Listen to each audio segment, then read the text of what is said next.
Donc on continue avec le Rambam. Étude du jour, c'est faire Misvot, donc le commandement. 28 Tammuz 1785, commandement positif numéro 138.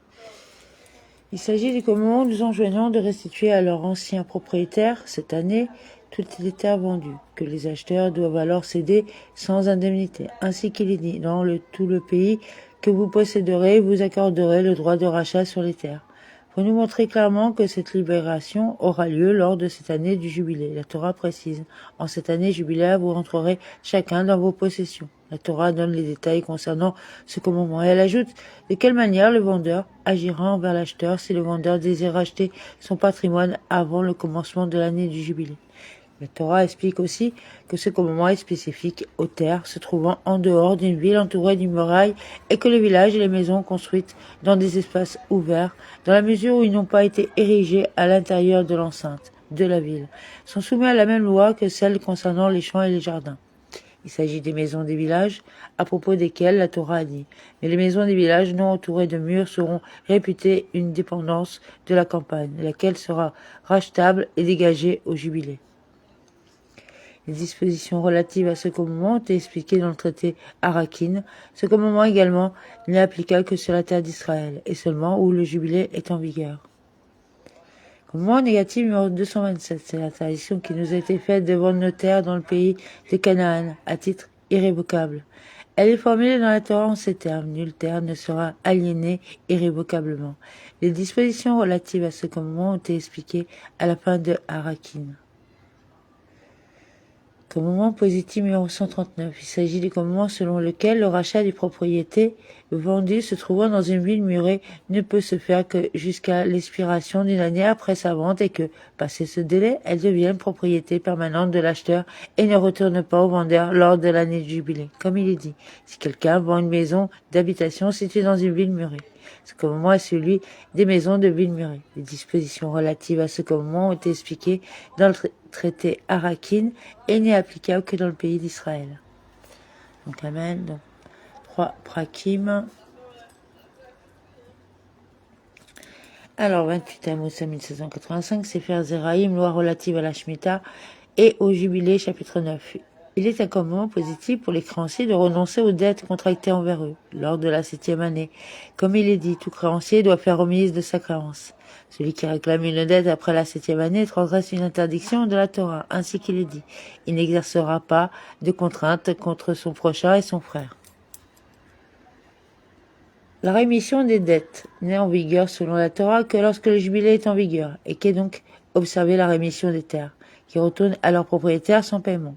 Ceci est une tradition orale, transmise ainsi par les sages.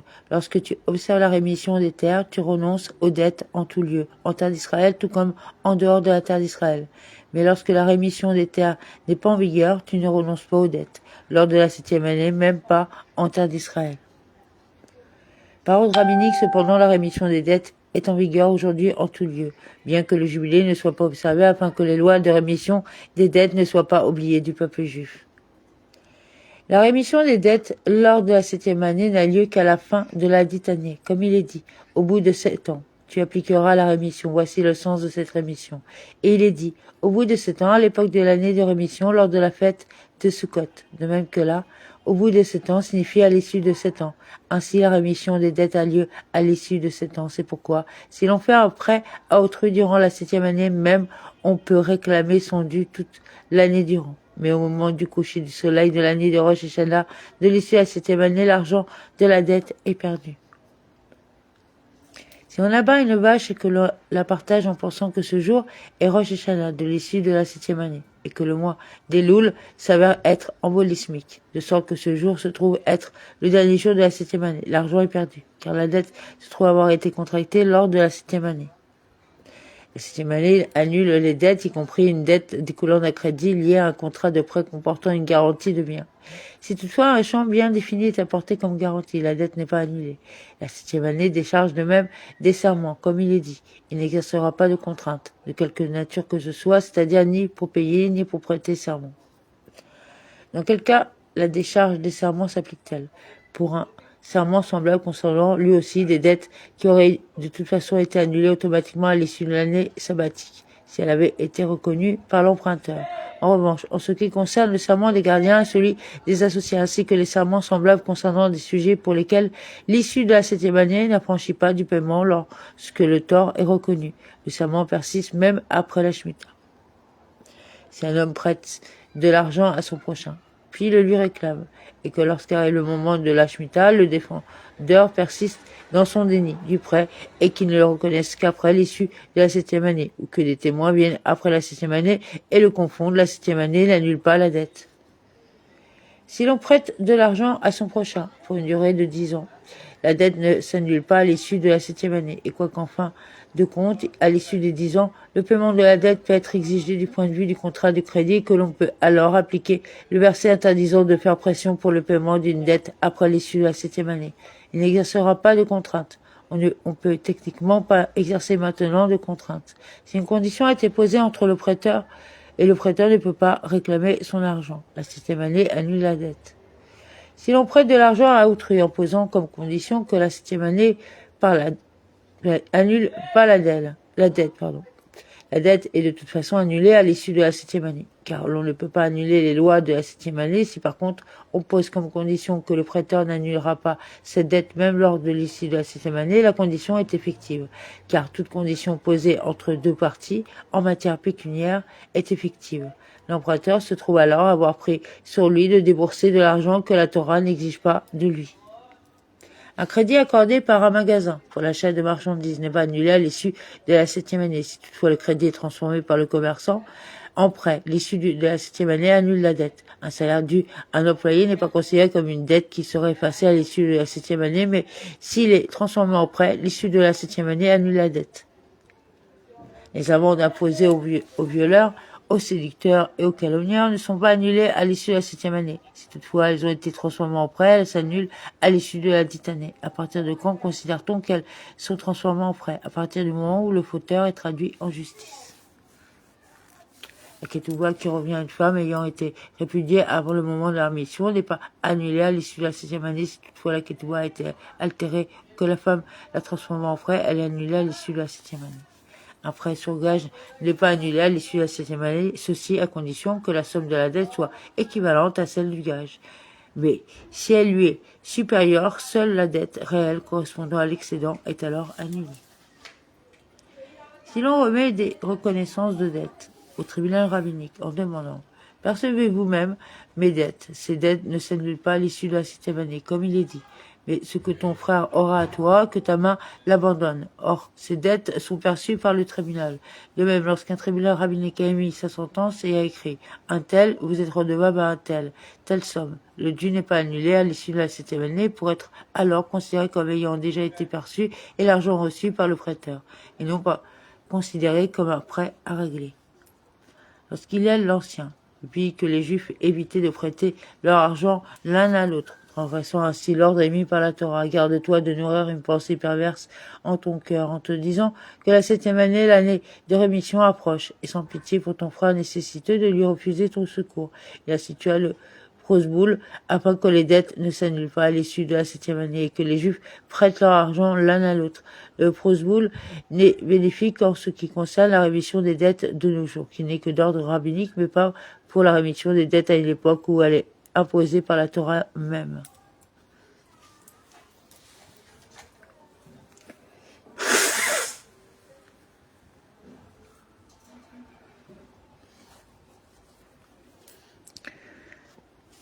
Alors, seuls ne sont habilités à écrire des actes de prosboul que de très éminents érudits, tels ceux des tribunaux rabbiniques de Rabbi Ami et de Rabbi Assi, aptes à confisquer l'argent des particuliers, mais non pas les juges d'autres tribunaux rabbiniques. Voici la formule prosboul. Je déclare devant vous un tel et un tel, juge rabbinique de tel endroit, vous transmettre toute dette que les débiteurs ont envers moi, de sorte que je puisse les réclamer à tout moment. Fin de la citation. On ne peut écrire un prosboul que pour un prêt contracté par un débiteur possédant un terrain. Si l'emprunteur ne possède pas de terrain, le prêteur peut allouer à l'emprunteur une partie même infime de son champ, et même une feuille de chou fait l'affaire. On peut aussi écrire un prosboul en se basant sur un endroit de la cour du prêteur qu'il mettrait à la disposition de l'emprunteur, afin que ce dernier y installe son four ou son fourneau. Même un champ hypothéqué de l'emprunteur convient pour l'écriture d'un prosboul. On écrit un prosboul pour un prêt alloué à un homme en se basant sur les biens fonciers de sa femme et à des orphelins en se basant sur les biens fonciers de leur tuteur. Si l'emprunteur ne possède pas de terrain mais que le garant en possède un, on se basera sur ce terrain pour la rédaction de prosboul. Si une tierce personne qui possède un terrain a contracté une dette envers l'emprunteur, on pourra rédiger un prosboul en se basant sur ce terrain dans la mesure où il est hypothéqué au profit de l'emprunteur. Une personne emprunte de l'argent de 5 personnes différentes. Il faudra que chacun des 5 rédige un prosboul. Si par contre 5 personnes empruntent de l'argent d'une seule personne, un seul prosboul suffira pour tous. Si l'on rédige un prosboul avant d'avoir prêté l'argent, le prosboul n'est pas effectif et la dette est annulée à l'issue de la 7e année si l'emprunteur n'a pas rédigé un prosboul après avoir octroyé le prêt. Il en ressort que tout prêt alloué avant le prosboul ne soit effectué n'est pas annulé grâce à ce prosboul, mais si le prosboul précède au prêt, le prêt est annulé malgré ce prosboul non effectif quant à ce prêt. Par conséquent, un prosboul antidaté est valide, mais un prosboul post-daté est invalide. Comment cela s'applique-t-il? Si l'on rédige le prosboul en Nissan, mais qu'il est antidaté du mois d'Adar, il est valide, dans la mesure où la force du créancier est alors amoindrie, car seules des dettes contractées jusqu'à Adar pourront être annulées à l'issue de la 7e année. Si par contre le prosboul est post-daté d'Iyar, il est invalide parce que la force de créancier est alors élargie et le prosboul empêche alors l'ajustement de toutes les dettes contractées jusqu'à Iyar, qu'elles soient annulées. Or, le créancier n'a le droit d'empêcher que l'annulation des dettes contractées jusqu'au moment en Nissan où il fit sa déclaration devant le tribunal rabbinique. Celui qui présente au tribunal une reconnaissance de dette après la 7e année sans prosboul a perdu son droit sur la dette en question. Si toutefois il prétend avoir possédé un contrat de prosboul et l'avoir perdu, il est cru, car depuis l'époque du danger, un créancier peut réclamer son dû sans présentation du contrat de prosboul. Et plus que cela, lorsque le créancier apporte son contrat de reconnaissance de dette, ou lorsqu'il vient réclamer son dû d'un prêt alloué sans contrat écrit. Le tribunal exige du défendeur qu'il paye sa dette sans demander à voir le prosboul. Si toutefois le défendeur désire voir le prosboul, on interroge le demandeur quant au contrat de prosboul, à savoir s'il en possédait un qu'il aurait perdu. Si la réponse est affirmative, le demandeur est cru. Si par contre il reconnaît ne pas avoir eu de prosboul, la dette est perdue. Des orphelins n'ont pour leur part pas besoin de prosboul. Si le demandeur présente son prosboul et que le défendeur prétende que l'emprunt eut lieu à une date postérieure à celle du prosboul, alors que le défendeur prétend qu'il eut lieu à une date antérieure à celle du prosboul, le demandeur est cru, parce qu'il aurait été cru, même s'il avait prétendu avoir eu un prosboul et l'avoir perdu sans que l'on ait alors eu connaissance de la date du prosboul perdu. Si le défendeur prétend avoir contracté un emprunt auprès du demandeur, alors que celui-ci prétend que la dette contractée l'avait été pour de la marchandise reçue en ajoutant que ceci est une chose que l'issue de la 7e année n'annule pas dans la mesure où il s'agit d'une dette non transformée en prêt. Le demandeur est cru, car il aurait pu prétendre, s'il avait voulu, qu'il s'agissait effectivement d'un prêt alloué, mais qu'il en avait perdu le prosboul. Il aurait été cru. En effet, dans la mesure où nos sages ont institué le prosboul, on présume qu'un homme ne négligera pas ce qui est permis pour consommer quelque chose d'interdit. Si un érudit alloue un prêt à un autre érudit, que le prêteur déclare devant ses élèves, je déclare devant vous, vous transmettre toute dette que des débiteurs ont envers moi, de sorte que je puisse les réclamer à tout moment. Il n'y a pas besoin d'écrire un prosboul, car ces érudits savent l'un comme l'autre que les rémissions des dettes n'est aujourd'hui que d'ordre rabbinique, de sorte qu'une simple déclaration orale suffise pour annuler cette rémission. Les sages apprécient quiconque rembourse même une dette annulée à l'issue de la 7e année dans un tel cas. Le prêteur doit dire à celui qui lui rembourse la dette, je fais rémission de la dette, si tu es déjà quitte. Si l'emprunteur répond malgré tout, je veux que tu reçoives l'argent, le prêteur pourra le recevoir car il est dit, tu n'exerceras pas de contrainte, or le créancier n'exerce ici aucune contrainte. L'emprunteur devra prendre garde à ne pas dire je rembourse ma dette, mais plutôt cet argent m'appartient, mais je t'en fais cadeau. Si l'emprunteur rembourse sa dette sans prononcer cette formule, le prêteur abandonnera en parole jusqu'à ce que l'emprunteur lui dise cet argent m'appartient, mais je t'en fais cadeau. Si l'emprunteur ne lui dit pas cela, le prêteur n'acceptera pas de lui l'argent de la dette avec lequel l'emprunteur repartira. Celui qui garde de prêter de l'argent à son prochain apprend la rémission de peur que le prêteur n'ait un retard dans le remboursement de la dette, qui finira par s'annuler enfin une interdiction de la Torah comme il est dit. garde-toi, etc. Cette chose est une grande faute dans la mesure où la Torah nous en met en garde par le biais de deux interdictions, comme il est dit, garde-toi, sous peine, etc. Or, tout verset où il est dit garde-toi de, sous peine de, ou ne, etc. présente une interdiction. De plus, la Torah a été sévère quant à une telle pensée qu'elle a été qualifiée de perverse. Et les écrits mettent encore en garde le prêteur éventuel en lui, ordonnant de ne pas manquer à porter secours à son prochain. Comme il est dit, il faut lui donner et lui donner sans que son cœur ne le regrette. Le Saint béni soit-il a promis une récompense dans ce monde d'ici pour cette mitzvah, comme il est dit, car pour prix de cette conduite, l'Éternel ton Dieu te bénira, etc. Sefer Zeraïm, loi relative à la Shemitah et au Jubilé, chapitre 10. Alors, il est un commandement positif de compter les années 7 par 7 et de sanctifier la 50e année, comme il est dit. Tu compteras 7 cycles de cette année, etc. Vous sanctifierez la 50e année. L'application de ces deux commandements est confiée à la haute cour rabbinique uniquement. À partir de quand les enfants d'Israël ont-ils commencé à compter? À partir de 14 ans après leur entrée en terre d'Israël, comme il est dit. 6 années tu ensemenceras ton champ et 6 années tu tailleras ta vigne. Ce qui sous-entend qu'il faut que chacun sache quelle est la terre qui lui appartient. Or, la conquête de la terre dure 7 ans et son partage 7 autres années.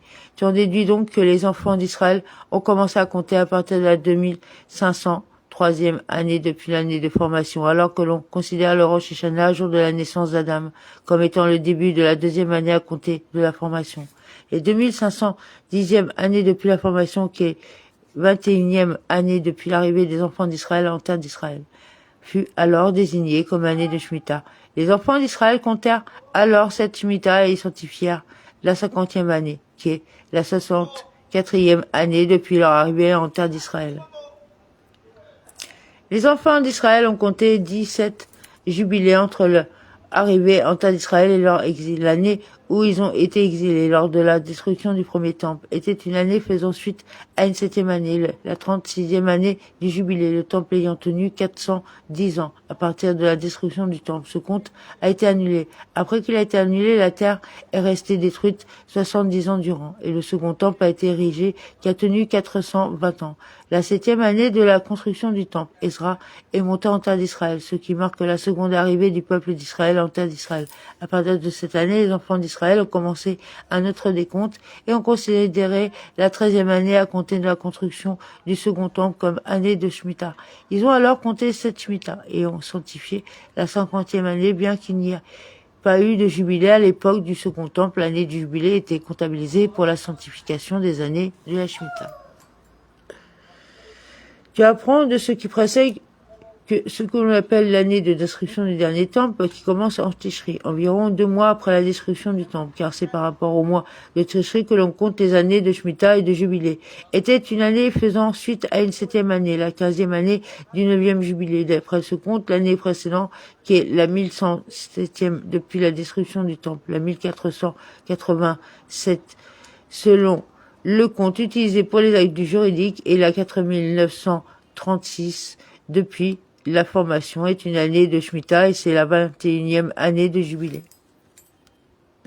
Or, tous les Goïnim prétendent posséder une tradition orale transmise de génération en génération selon laquelle les enfants d'Israël n'ont compté durant les 70 ans séparant la destruction du premier temple de la construction du second temple, que les Shemitah et non pas les jubilés, et de même, depuis les destructions du dernier temple, la 50e année n'ont pas été comptabilisées, mais uniquement des cycles de 7 ans depuis le début de l'année de la destruction du temple.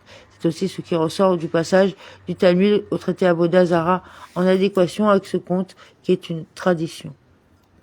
L'année de la Shemitah est connue et sa connaissance est répandue chez les Géonim et chez les habitants de la terre d'Israël qui tous n'ont compté que depuis la destruction du second temple en comptabilisant les années 7 par 7. Selon ce compte, cette année qui est la 1107 année depuis la destruction du temple est une année qui suit une 7e année. Nous nous basons sur cette tradition et c'est conformément à ce compte que nous donnons des directives quant aux lois relatives au dîmes, à la 7e année et à la rémission des dettes. Car la tradition et les actions sur le terrain sont d'importants fondements de la loi et il convient de s'y appuyer. L'année du jubilé ne fait pas partie du compte des années du cycle de 7 ans, mais plutôt la 49e année est une année de Shemitah. La 50e année est l'année du jubilé et la 51e année est la première des 6 années du cycle suivant de 7 ans, qui sont suivies par la Shemitah. Il en est de même pour chaque jubilé.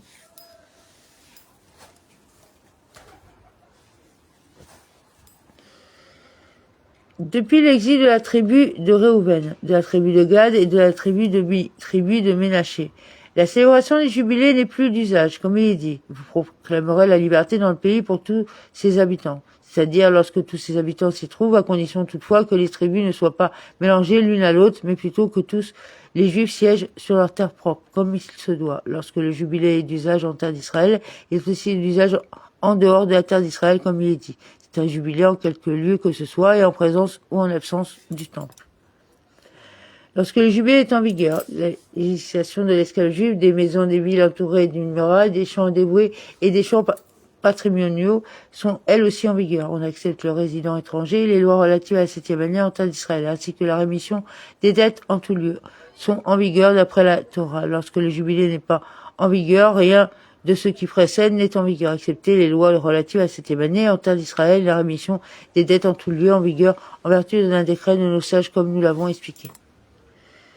Il est un commandement positif de sonner un chauffard le 10 Tishri de l'année du jubilé. Ce commandement est tout d'abord confié au tribunal rabbinique comme il est dit.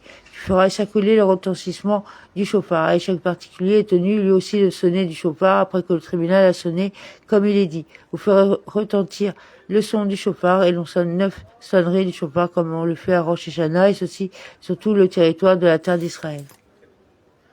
Les lois relatives au chauffard du jubilé et celles relatives au chauffard de Rosh Hashanah sont identiques en tout point. De même, les sonneries du jubilé et celles de Rosh Hashanah sont équivalentes, hormis le fait qu'en ce qui concerne les sonneries du jubilé. 1. On sonne tant au tribunal rabbinique qui sanctifie le nouveau mois qu'à un tribunal rabbinique qui ne sanctifie pas le nouveau mois. Et 2. Chaque individu est dans le devoir de sonner du chauffard aux heures où le tribunal rabbinique siège, et cela même s'il ne se trouve pas devant le tribunal.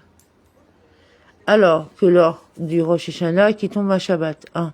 On ne sonnait qu'au tribunal rabbinique qui sanctifie le nouveau mois, et 2. Chaque individu ne peut sonner que devant le tribunal rabbinique. Il y a 3 choses dont le non-accomplissement lors du jour de Kippour de l'année jubilé empêche la sanctification de la terre. La sonnerie du chauffard, le renvoi des esclaves et le retour des champs à leurs propriétaires initiaux appelés la rémission des terres.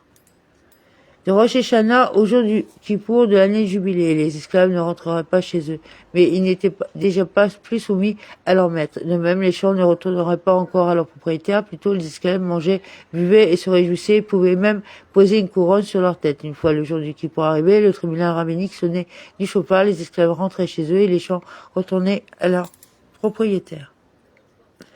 La législation concernant le repos de la terre lors du jubilé est identique en tout point à celle concernant le repos de la terre lors de la Shemitah. Tout ce qui est interdit la 7e année parmi les travaux de la terre est interdit l'année du jubilé, et tout ce qui est permis de faire la 7e année est permis l'année du jubilé. Les travaux pour lesquels on est passible de flagellation lorsqu'ils sont effectués durant la 7e année sont aussi sanctionnés de la flagellation lorsqu'on l'effectue durant l'année du jubilé. Et la législation concernant les fruits de l'année du jubilé, quant à la consommation, la vente et l'élimination, est en tout point identique à celle concernant les fruits de la 7e année. La 7e année a un avantage sur le jubilé, en cela qu'elle entraîne la rémission des dettes, ce qui n'est pas le cas du jubilé, et le jubilé a un avantage sur la 7e année, en cela qu'il entraîne la libération d'esclaves et la rémission des terres. Ceci est la loi de la vente des champs mentionnée dans la Torah, qui est un commandement positif comme il est dit. Vous accorderez le droit de retour des terres. Le jubilé entraîne la rémission des terres au début de l'année, alors que la 7e année n'entraîne la rémission des dettes qu'à sa fin, comme nous l'avons expliqué. Sefer Zeraïm, loi relative à la Shemitah et au jubilé, chapitre 11. Une partie de la terre d'Israël qui fut partagée entre les tribus ne peut pas être vendue pour l'éternité, comme il est dit. La terre ne sera pas vendue à jamais. Si une partie de la terre d'Israël est toutefois vendue pour l'éternité, le vendeur et l'acheteur transgressent tous deux une interdiction de la Torah. La transaction est nulle et non avenue et le champ revient à ses propriétaires lors du jubilé. Si un champ est vendu pour une période de 60 ans, il ne revient pas aux propriétaires initiaux au moment du jubilé, mais uniquement au bout de 60 ans. Car seuls ne reviennent aux propriétaires initiaux au moment du jubilé un champ vendu sans qu'aucune condition n'ait été fixée à un champ vendu pour l'éternité. On ne vendra ni sa maison, ni son champ patrimonial, quoi qu'il revienne au propriétaire initial après un certain temps, à moins que l'on ne soit appauvri, comme il est dit, si ton frère s'appauvrit et vend une partie de sa propriété. Mais vendre un tel bien pour en garder l'argent, faire du commerce ou utiliser l'argent pour l'acquisition d'ustensiles, d'esclaves ou de bêtes est défendu. On ne pourra le faire que pour l'acquisition de vivres. Si malgré cela on transgresse cette interdiction et que l'on vend l'un de ces biens, la vente est valide.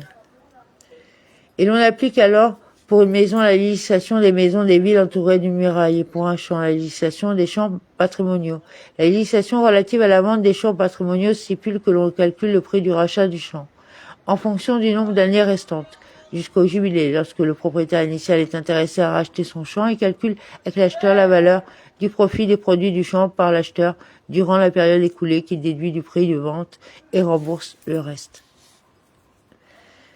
Comment cela s'applique-t-il? S'il reste lors de la vente 10 ans jusqu'au jubilé, que le prix de vente du champ est de 100 dinars, que l'acheteur a profité des produits du champ durant 3 années et que le vendeur est intéressé à racheter le champ. Le vendeur devra donner à l'acheteur 70 dinars et il récupérera son champ. De même, si l'acheteur a profité des produits du champ durant 6 années, le vendeur donnera à l'acheteur 40 dinars et récupérera son champ. Si le propriétaire initial ne rachète pas le champ mais le lâcher l'acheteur jusqu'au jubilé, le champ revient au propriétaire sans argent, comme il est dit, c'est en tenant compte des années de récolte qu'il doit te vendre. Si le propriétaire a vendu le champ à l'acheteur alors qu'il était plein de fruits, qu'il lui rachète au bout de 2 ans, il ne peut pas lui dire rends-le-moi plein de fruits comme il était lorsque je te l'ai vendu. Si par conséquent le propriétaire vend le champ plein de fruits avant Rosh Hashanah et qu'il le rachète au bout de 2 ans, l'acheteur profitera des produits de 3 récoltes durant les 2 ans et l'on ne prendra en compte que 2 ans comme il est dit, selon le nombre d'années et non pas selon le nombre de récoltes. Le roseau, les sarments et les fruits de figuier et sycomore qui se trouvent dans le champ au moment de la vente appartiennent à l'acheteur, comme les autres fruits du champ. Par contre, ni l'acheteur ni le vendeur ne peut utiliser le bois d'un arbre qui a été émondé ou qui s'est desséché. Que doit-on faire? Un tel arbre doit être vendu et l'on acquérera un terrain avec l'argent de la vente dont l'acheteur profitera des fruits, jusqu'à ce que le champ lui soit racheté. Si l'on acquiert un champ patrimonial et que l'on y plante des arbres de sorte que la valeur du champ accroisse, on réalise lors du retour du champ à son propriétaire initial à l'occasion du jubilé une estimation de la plus-value du champ due aux arbres plantés. Le propriétaire initial du champ remet cette plus-value à l'acheteur comme il est dit. La vente de cette maison sera résiliée par le jubilé. Ce qui a été vendu retourne au propriétaire et non pas à la plus-value. Si l'on vend son champ à une époque où le jubilé est en vigueur, comme nous l'avons expliqué, on ne peut le racheter moins de 2 ans après la vente, comme il est dit. C'est en tenant compte des années de récolte qu'il doit te vendre. Et quand bien même l'acheteur serait d'accord, cela est interdit, comme il est dit. C'est en tenant compte des années écoulées depuis le jubilé que tu feras cet achat à ton prochain. Ces mots qui s'adressent à l'acheteur sous-entendent qu'il ne peut y avoir d'achat pour moins de 2 ans jour pour jour, à compter du jour de la vente, comme bien même l'acheteur aurait été d'accord de réaliser une telle transaction. Il faut que l'acheteur puisse profiter d'au moins 2 récoltes du champ durant ces 2 années pour que le propriétaire puisse racheter le champ, comme il est dit, des années de récolte. C'est pourquoi si l'une de ces 2 années est la 7e année ou une année de fort vent d'est qui détruit les récoltes ou de sécheresse qui les verdit, cette année n'est pas prise en compte dans les 2 années. Si l'acheteur a laissé le champ en friche 1 an durant, il en a profité pendant 1 an. Il en a profité pendant 1 an, il a labouré 1 an durant. Sans l'ensemencer, ces années sont prises en compte. Si le champ a été vendu l'année même du jubilé, la vente n'est pas valide et l'argent doit être rendu au propriétaire. Si le champ a été vendu 1 an avant le jubilé, l'acheteur en profite une seconde année après le jubilé, comme il est dit, des années de récolte. Si l'on vend des fossés pleins d'eau ou des rochers non aptes à être ensemencés, on peut racheter le terrain avant que ne s'écoule 2 années, comme il est dit. C'est en tenant compte des années de récolte qu'il doit te vendre. Seul un champ apte à produire une récolte ne peut être racheté qu'après 2 ans. Si le dit terrain n'est pas racheté avant le jubilé, il retourne au propriétaire initial lors du jubilé, quoiqu'il ne soit pas apte à être ensemencé. Si l'on vend uniquement des arbres, ils ne peuvent pas être rachetés avant qu'il ne s'écoule 2 ans, parce que des arbres sont aptes à produire des récoltes. Si toutefois la propriétaire initiale ne rachète pas les arbres, ils ne lui sont pas restitués au moment du jubilé, comme il est dit. Il reprendra possession de son domaine, ce qui ne concerne pas des arbres vendus sans le terrain sur lequel il se trouve. Si l'on vend son champ à une personne et que celle-ci le revende à une deuxième personne, et cette deuxième à une troisième, et ainsi de suite. Même si elles sont 100 personnes ou plus, le champ revient au premier propriétaire lors de l'année du jubilé, comme il est dit. L'année du jubilé, cette terre fera retour à celui que l'on avait acheté, qui la possédait comme fonds patrimonial.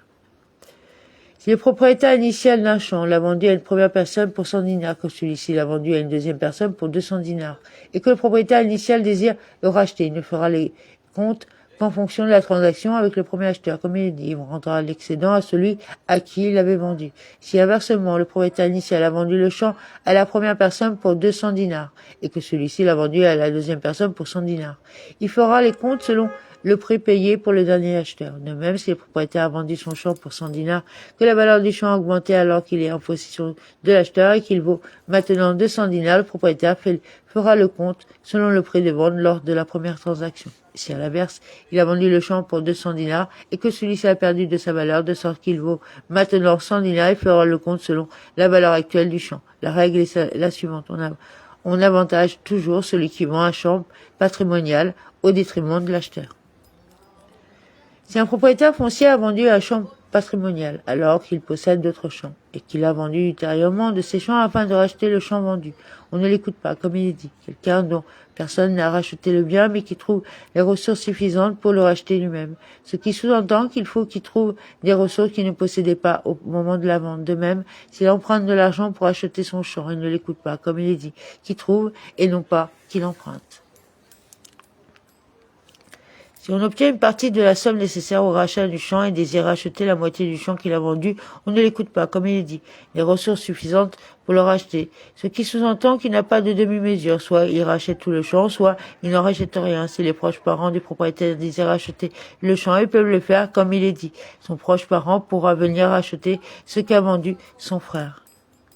Si quelqu'un offre son champ en cadeau, le champ revient en sa possession au moment du jubilé, comme il est dit. Vous rentrerez chacun dans votre possession, ce qui inclut un cadeau.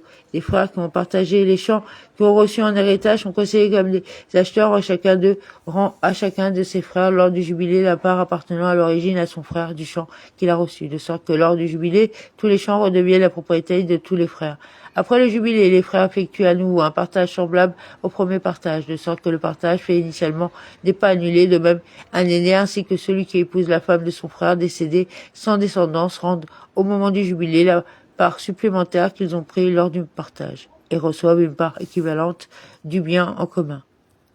Par contre, celui qui hérite des terrains de sa femme ne rend pas ses terrains aux héritiers de la femme lors du jubilé, bien que l'héritage du mari ne soit que d'ordre rabbinique, car les sages ont donné à leur décision une validité semblable à celle des lois de la Torah. S'il hérite de sa femme d'un cimetière dans lequel on déterre les personnes de la famille de la femme, il devra cependant le rendre aux membres de la famille de sa femme en raison de l'atteinte apportée aux membres de cette famille. Ils devront alors le dédommager et lui payer la valeur du cimetière.